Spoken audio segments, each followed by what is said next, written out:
Hello friends, welcome to green rose Tamil channel. இன்றைக்கி நம்ம எப்படி மாஸ்க் செய்கிறதுன்னு பார்க்க போகிறோம். ஸோ அதுக்கு இந்த மாதிரி ஒரு ரவுண்ட் ஷேப்பான கிளாத் எடுத்திருக்கேன்.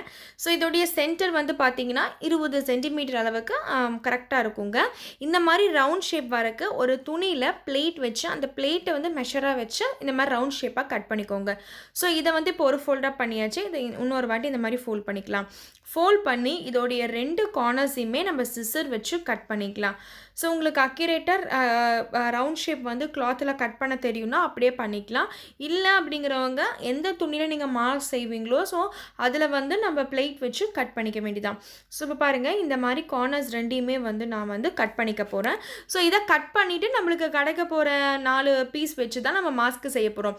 ஸோ இப்போ நம்ம 2 பீஸ் எடுத்துக்கலாம். 2 பீஸ் எடுத்து 2 அட்டாச் பண்ணிவிட்டு ஈக்குவலாக அட்டாச் பண்ணிக்கோங்க. ஈக்குவலாக இந்த மாதிரி அட்டாச் பண்ண பிறகு நம்ம வந்து நீடில் வச்சு தான் ஸ்டிச் பண்ண போகிறோம். வெறும் ஊசி நூல் தாங்க. ஸோ நீங்கள் எந்த கலர் கிளாத் எடுக்கிறீங்களோ அதுக்கு தகுந்த மாதிரி வந்து ஊசி நூல் எடுத்துக்கோங்க. இப்போ நான் கை வச்சுருக்கேன் பார்த்தீங்களா? ஸோ அந்த பாயிண்ட்லேருந்து அந்த கடைசி எண்டு வரைக்கும் நம்ம இந்த மாதிரி ஸ்டிச் பண்ணிக்கலாம். ஸ்டிச்சிங் ப்ராசஸ் வந்து நார்மல் ஸ்டிச்சிங் ப்ராசஸ் தான். நம்ம நார்மலாக தைக்கிற மாதிரி தான் தைக்கணும் ஃப்ரெண்ட்ஸ். ஸோ இந்த மாதிரி ஸ்டிச் பண்ணிக்கோங்க.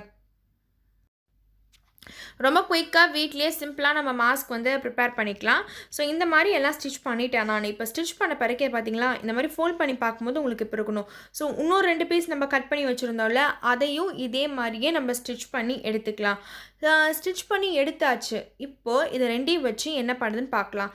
அதாவது இதோடைய உள்பகுதியில் தான் அந்த தையல் இருக்கும் பார்த்தீங்களா, அந்த உள்பகுதி எடுத்து 2ஐயுமே இப்படி அட்டாச் பண்ணிக்கோங்க. அட்டாச் பண்ணிட்டு இப்போ நம்ம ஸ்டிச் போட போகிறோம். இந்த ஸ்டிச்சிங் வந்து எதுக்கு அப்படின்னா, அப்போ தான் நம்ம மாஸ்க் போடும்போது நம்மளுக்கு வெளியே தெரியாமல் இருக்கும்ல. இப்போது இதுலேருந்து கரெக்டாக ஒரு சென்டிமீட்டர் அளவுக்கு கேப் விட்டு நம்ம நார்மலாக ஸ்டிச்சிங் எப்படி பண்ணுவோமோ அதே மாதிரி ஸ்டிச்சிங் பண்ணிக்கோங்க. ஸ்டிச்சிங்கை வந்து நம்ம பேக் சைடாக பண்ணும்போது தான் நம்ம வந்து வெளியே வந்து நம்மளுக்கு அந்த ஸ்டிச்சிங்கோட அச்சு தெரியாமல் இருக்கும். ஸோ அதுக்காக தான் ஃப்ரெண்ட்ஸ் வந்து இது நம்ம பண்ணுறோம். இது நல்லாவே வந்து இந்த மாதிரி ஊசி நூல் வச்சு இந்த மாதிரி நம்ம ஸ்டிச் பண்ணிக்கலாம். இதை ஸ்டிச் பண்ணிவிட்டு லைட்டாக அயன் பண்ணிக்கோங்க. எதுக்கு அயனிங் ப்ராசஸ் அப்படின்னா, அந்த ஸ்டிச் பண்ணக்கூடிய அந்த மார்க் வந்து தெரியாமல் இருக்கிறதுக்கு. ஸோ ஃபர்ஸ்ட் டைம் மட்டும் நம்ம இந்த மாதிரி பண்ணிட்டோம்னா போதும். ஸோ அதுக்கப்புறமா வந்து நம்ம அயன் பண்ண வேண்டிய அவசியம் இருக்காது. இது வந்து காட்டனில் தான் நம்ம செய்கிறோம். ஸோ இது வந்து நம்ம வாஷ் பண்ணி யூஸ் பண்ணிக்கலாம்.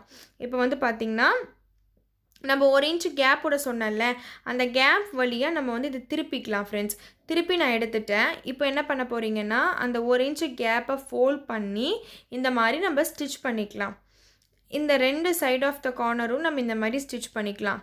இந்த மாதிரி ஸ்டிச் பண்ண பிறகு அடுத்து வந்து பார்த்திங்கன்னா, இப்போ பாருங்கள், ஒரு சைடு நான் ஸ்டிச் பண்ணிட்டேன், இன்னொரு சைடு பண்ணிட்டேன். இப்போ நம்ம மாஸ்க்கு தேவையான அளவுக்கு அந்த எலாஸ்டிக் இருக்குது பார்த்தீங்களா? ஸோ அதை எடுத்து நம்ம இது பண்ணிட்டோம் அப்படின்னா நம்மளுக்கு சூப்பராக வந்து மாஸ்க் ரெடி ஆகிடும் ஃப்ரெண்ட்ஸ். கட்டாயமாக நீங்களும் இந்த மாஸ்க் உங்கள் வீட்டில் ட்ரை பண்ணி பாருங்கள். இந்த வீடியோ உங்களுக்கு பிடிச்சிருந்தா எங்கள் சேனலுக்கு மறக்காமல் சப்ஸ்கிரைப் பண்ணுங்கள், லைக் பண்ணுங்கள்.